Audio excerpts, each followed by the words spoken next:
Halloween night. For most people, it's about costumes, candy, and harmless scares. But for first responders, it's different. It's a night when the emergency lines light up for reasons no one can explain. Calls from houses that no longer exist, accidents that leave behind no victims, and voices over the radio that don't belong to anybody alive. Paramedics, police, firefighters, they've all got stories they don't tell at the station. Stories that blur the line between duty and the unknown. Tonight, we're opening their case files, the ones they whisper about in break rooms and remember in their nightmares. These are the first responder files. Real calls, real people, and encounters that make even the bravest question what's waiting on the other side.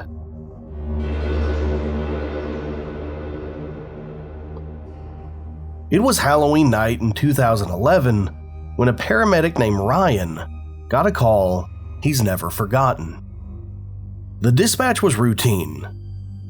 Elderly female, possible cardiac arrest, 112 Ash Street. Ryan and his partner had been running calls all evening.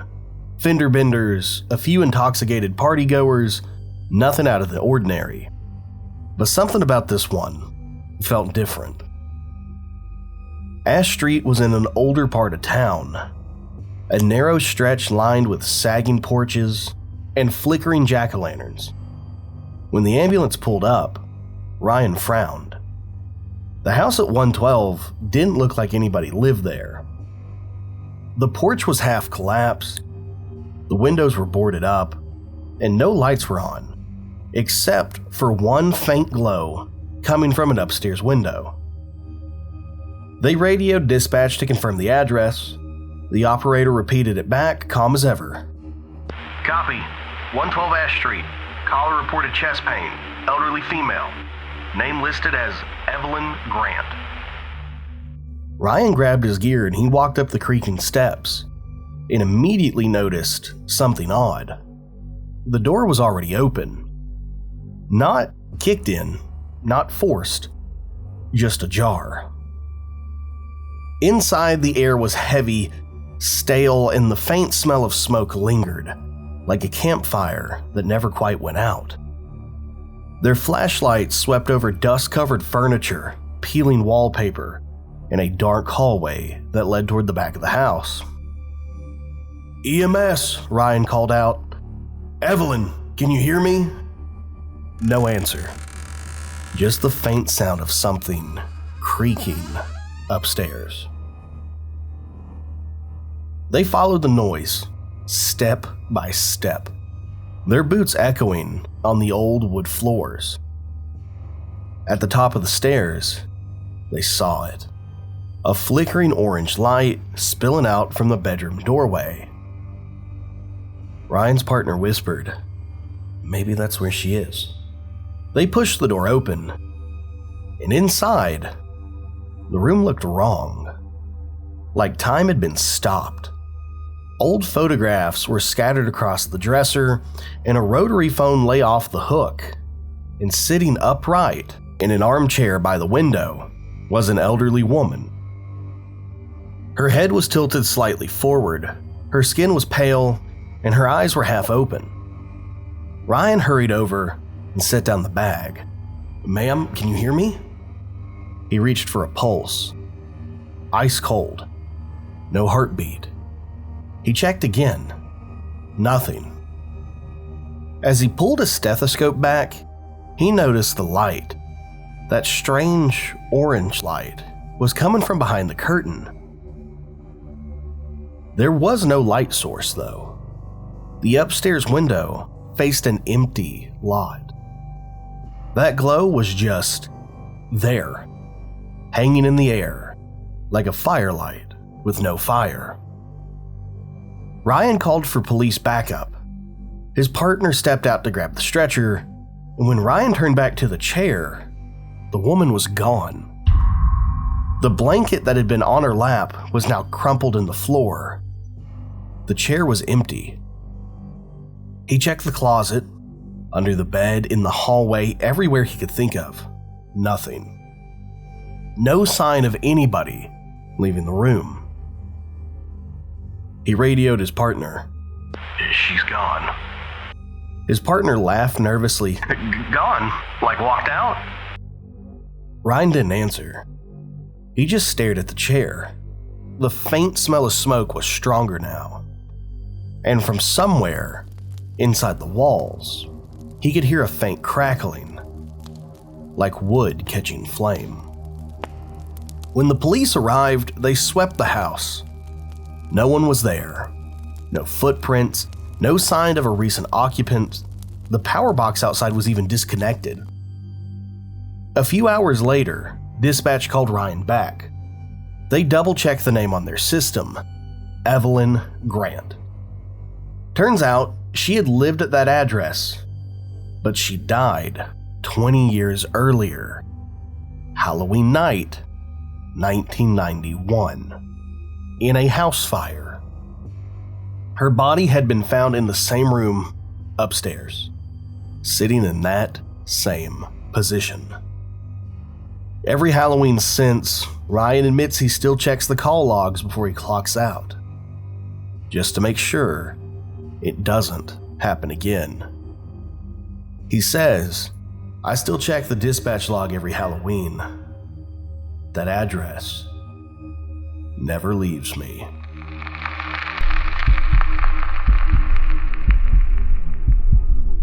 For most first responders, that call would be enough to quit, or at least to start questioning reality. But Halloween has a way of stacking the strange on top of each other. Because sometimes, the next call isn't just a ghost story, it's a warning. It was Halloween night in 2004. Officer David Morales was about halfway through his shift in a quiet Midwestern town. The trick-or-treaters were mostly home, the streets were emptying out, and the last of the porch lights were starting to click off one by one. David pulled his cruiser down a narrow street lined with old oak trees, the kind that swallow up the streetlights and make everything feel darker than it should be. And that's when he saw her. A little girl, maybe 7 or 8, standing all alone on the corner. She was wearing a white dress. Simple, old-fashioned. Not a princess costume, not anything flashy. Just plain, like Little House on the Prairie. In her hand, she carried a small, dented trick-or-treat bucket. David slowed down, rolled down his window, and he called out gently, "Hey, sweetheart, are you okay? Where are your parents?"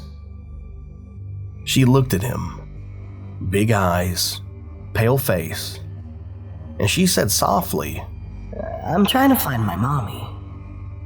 Something about her voice, though, made his stomach twist. David got out of the car and knelt down to her level. He asked where she lived, but she just shook her head and saying she didn't know. He asked what her name was, and she hesitated, then whispered, "Mary?" The air was cold. Her breath didn't fog. David radioed in. Dispatch, I've got a lost child, maybe 7 or 8 years old, white dress, says her name's Mary, no parents in sight. Dispatch replied, Copy that. No missing children reported in your area tonight. He told the girl to wait just a second while he opened the back door of his cruiser to warm her up. But when he turned around, she was gone. He spun around, did a complete 180. Empty street. No sound but the wind, rustling leaves across the pavement. David called out, "Mary?" No answer. Then, tap. He heard it. A faint tap on the window of his cruiser. She was sitting in the back seat, quiet, calm, her hands folded neatly in her lap. Heart racing, he slid into the driver's seat. "All right, Mary, we'll get you home, okay?" But when he looked in the rearview mirror, she wasn't looking at him. She was staring out the window. Her lips were moving, whispering something he couldn't hear. David radioed dispatch again. "Dispatch, got the girl in my unit now, heading toward Maine to check for parents." Static. And then dispatch came back. "Officer Morales, confirm. You said that girl's name is Mary?" He replied, "Yep, that's what she told me. Why?" There was a long pause. Then dispatch quietly replied, Can you repeat the address you found her at?" and he gave it. Then another pause. Dispatch then said, "Officer, that can't be right. There's no child reported missing tonight. But there was one 40 years ago. A girl named Mary Thompson, hit by a car on Halloween night at that same intersection." David slammed on the brakes. His cruiser screeched to a stop and he twisted around in his seat. The back seat was completely empty. The doors were still locked, the seatbelt was untouched, but her trick-or-treat bucket was still sitting there. Inside was a single piece of candy, an old, faded peppermint, still in its wrapper. Later that night, David pulled the dash cam footage. You can see it clear as day. He pulls over, you can see him talking to somebody on the edge of the street, a small figure in white. You can even see him open the door and her silhouette climbing in. But what you don't see is her getting out. The footage runs until sunrise. The car never stops again.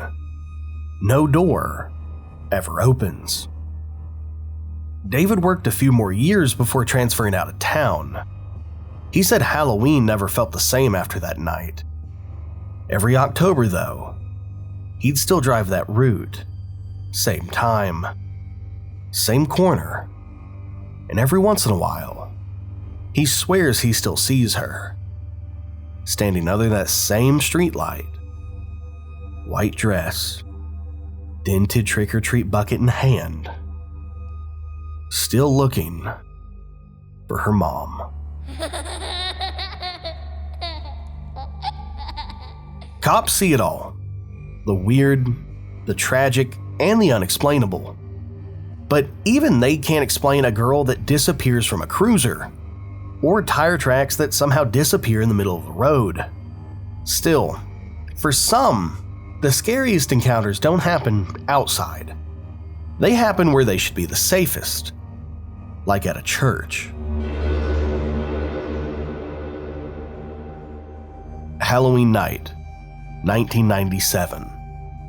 A storm was rolling across a small Tennessee town when a firefighter named Jacob Holt and his crew got the call. Dispatch came through at 11:42 p.m. "Possible structure fire, Old St. Mark's Church, off Country Line Road." Jacob frowned. That building had been condemned for years. It burned once before, a real bad one back in the 70s, and nobody was supposed to be there. But as their trucks rounded the bend, he saw it. A faint orange glow through the trees. They pulled up to the clearing and saw the old church standing like a skeleton. Roof half gone, windows boarded, bell tower leaning, and yet the smell of smoke was thick and heavy. Jacob jumped out first. "Let's check the nave," he shouted. The wooden doors groaned as he pushed them open. Inside, the darkness swallowed their flashlights whole. Not flames, not embers, but the air was hot, like something was burning just out of sight. And then they heard it. It was a voice, low, almost like a chant. "Anyone inside?" Jacob called. No answer. As they moved deeper, flashlights scanning the pews, the sound grew louder. a woman's voice now, echoing from up near the altar. Jacob's partner Dan whispered, "You hear that?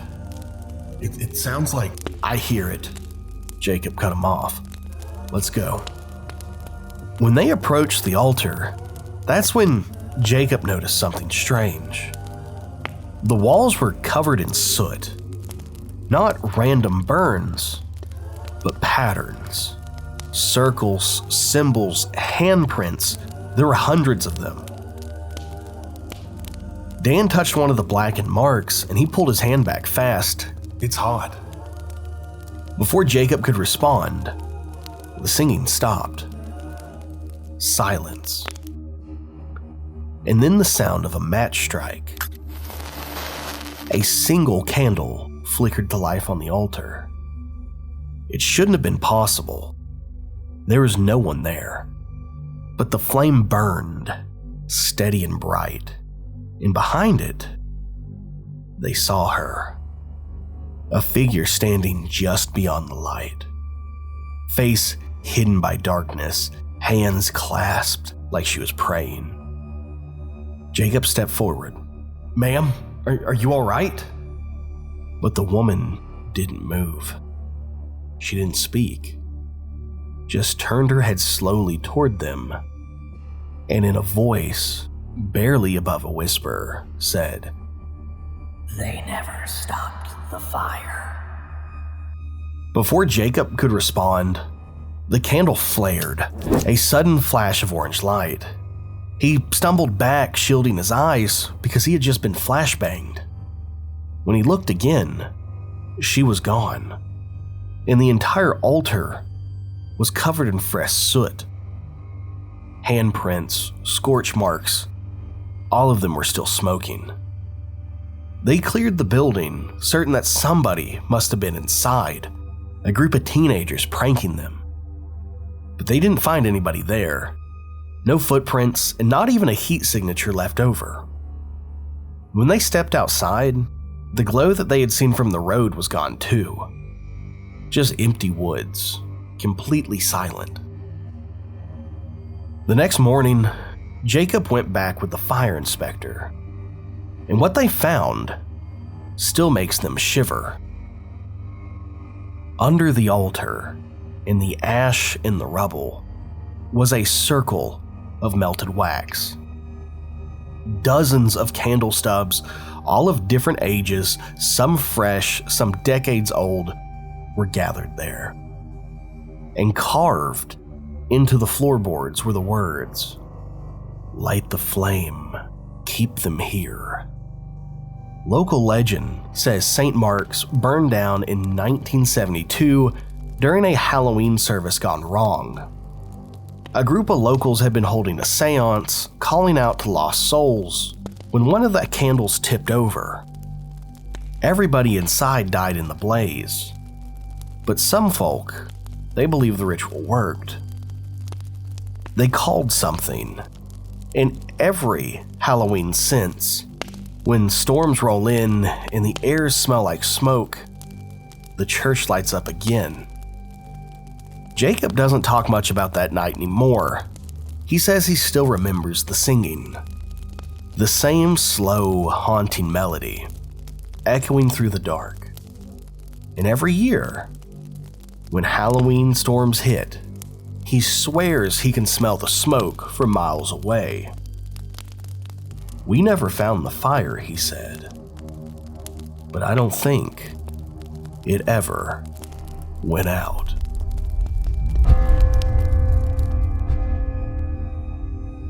Firefighters are trained to expect danger, collapsing floors, explosions, smoke. But when the flames clear and the figures they saw inside never existed, that kind of terror doesn't burn away easily. And as one police dispatcher found out, sometimes the haunting doesn't end when the line goes dead. Halloween night, 2015. Dispatch operator Kendra Lewis was working a late shift, 7 p.m. to 7 a.m., She had been doing it for 8 years. By then, she had heard it all. Panicked parents, break-ins, false alarms, even the occasional prank call. But then, around 11:58 p.m., she got a call that didn't sound like any of those. It started with a click, then a child's voice, quiet, trembling. Please, hurry, it's back. Kendra straightened in her chair. Okay, sweetheart, tell me your name, who's back? But before she could get another word, a man's voice came on, low and breathless. It's in the house. Then the line went dead. Kendra logged the call, unknown number, faint static on the line, and immediately pinged the location. It came back to 1327 Hollow Creek Road. She forwarded the call to a patrol unit. 2 officers arrived within minutes, but when they got there, they found the dark place overgrown and boarded up. The front door was nailed shut, windows had been shattered, and the house had been abandoned for many years. They radioed back. Dispatch, Hollow Creek is empty, no sign of anybody inside. Kendra froze. That was impossible. The line was still active. She looked down at her screen. The call timer kept ticking. 2 minutes 34 seconds. 2 minutes 35 seconds. 2 minutes 36 seconds. Even though no one was on the line, the system still showed it as connected. She could hear faint static in her headset, and under it, something else. A whisper. It was too soft to make out. It was definitely there. She tried to trace it again, this time manually, but every time she did, the location pin jumped. 1 second it was Hollow Creek, the next a field 2 miles away, then the middle of a lake. All the dispatchers gathered around her. Nobody could figure it out.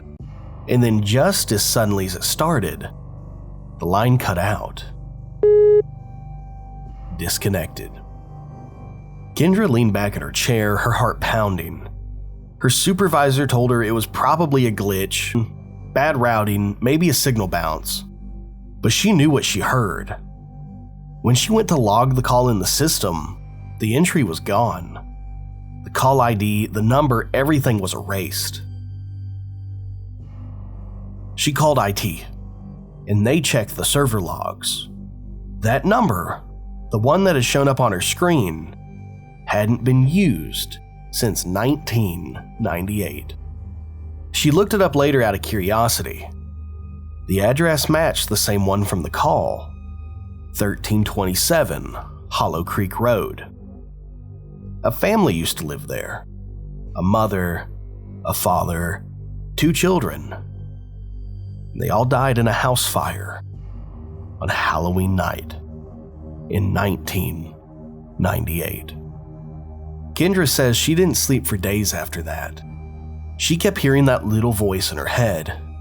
But please hurry, it's back. And she couldn't shake one last detail. After the officers cleared the scene, she kept her headset on just a moment longer. Right before the line went silent, she heard something else. A third voice, deep, rasping, and it whispered, "You're too late." Every Halloween since, Kendra's shift runs the same. She gets through the night just fine until the clock hits midnight.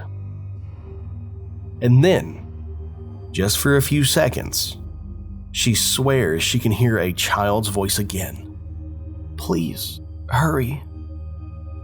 She always checks the logs, and every year, there's a blank entry. No caller ID, no duration, just the same timestamp. 11:58 p.m. The dispatcher swore the voice on the phone was a woman begging for help from an address that burned down years ago. So when the radio crackled and an officer confirmed he was on the scene, everybody in the room went silent. What he saw next would make the most skeptical cop question what's really out there on Halloween night. Imagine pulling up to a house that looks abandoned at 3 a.m. The windows are blackened, the porch is caving in, the power has been shut off for years, gutters are falling off the building. But dispatch says somebody inside called 911. Elderly gentlemen claiming they're having chest pains. That's exactly what happened to one small-town paramedic on Halloween night. What they thought was going to be a routine call was completely wrong. Because when they went in that house on Spruce Street, he met a woman who, according to every record they could find, had been dead for over 20 years. The paramedic we'll call Ryan got the call around 2:50 a.m. Elderly male, chest pain, 1406 Spruce Street. He looks at his partner. That address rings a bell. The locals call it the burn house. It had been boarded up for decades after a fire killed the old man who lived there alone because he threw his cigarettes away in the trash can that were still burning. Still, protocol's protocol, they roll up. Street is empty, no lights, no cars, no trick-or-treaters. The only thing breaking the silence was the crunching of their boots on the gravel road. Ryan shines his flashlight up to the house, peeling paint, shattered windows, faint smell of something old hangs in the air. He radios dispatch. Dispatch, confirm. 1406 Spruce Street? Affirmative. Caller is identified as Elmer Matthews. He said he couldn't breathe. Ryan pauses. That's the guy that died in the fire. He grew up hearing this story. The front door creaks open on its own, and inside, the air is stale and cold, even though the night isn't. There's no power, yet somewhere upstairs, there's a faint glow. Ryan and his partner climb the stairs slowly. Flashlights cutting through the dark, each step groans under their weight. Now, at the top of the stairs, they find the bedroom door slightly open and a candle burning low on the floor. In the corner of the room, sitting perfectly still on the edge of the bed, is an elderly man. His skin looks sickly pale, almost gray in the candlelight, and his eyes are open, but glassy, like he's looking through them. Ryan steps closer. "Sir, can you hear me?" No response. He reaches for the guy's wrist. It's cold. There's no pulse. He goes to call it in, but his radio cuts to static. His flashlight flickers, and then he hears a faint whisper. "Help me, please." He spins around, and no one's there. Just the sound of something dripping in the corner. Like water, but there's no water. It's melted wax from the candle. Ryan's partner bolts downstairs. When he finally has the courage to come back up, the guy's gone. The candle's still burning, but the bed is empty. They search the house top to bottom, every room, every corner. Nothing. When the police arrive, they assume it's a prank. EMS is tricking them somehow. Until Ryan shows them the body cam footage. The part where he checks the guy's vitals, The man is right there in the footage, but as soon as his partner re-enters the room, he fades away and the video cuts to static. No power to the property, no phone lines connected, but later that night the report comes in. Dispatch confirms the call did come from the house, from an old rotary number that hadn't been active since the early 90s. They even pull historic reports. Mr. Matthews died of smoke inhalation in a house fire on October 1st, 1992. At 3:07 a.m., the exact time Ryan and his crew got the call. To this day, Ryan says he still checks the call logs on Halloween night. Without fail, 1406 Spruce Street shows up. Same call, same name, same time. One of these years, he's going to go back and see if he can save him. Halloween brings out the masks, the costumes, the tricks, the fun. But for those who serve on the front lines, it also brings something else. Calls that can't be explained, encounters that never make the report, and memories that follow them long after the night is over. Maybe it's the thinning of the veil. Maybe it's something darker that knows when we're most distracted. Whatever it is, one thing is for sure. The bravest among us have seen some things they'll never forget. My name is John. This is The Other Side. And if you've enjoyed tonight's story, hit that like button, subscribe, and share your own Halloween experiences in the comments down below. Because sometimes, the scariest stories aren't found in horror movies. They start with a 911 call.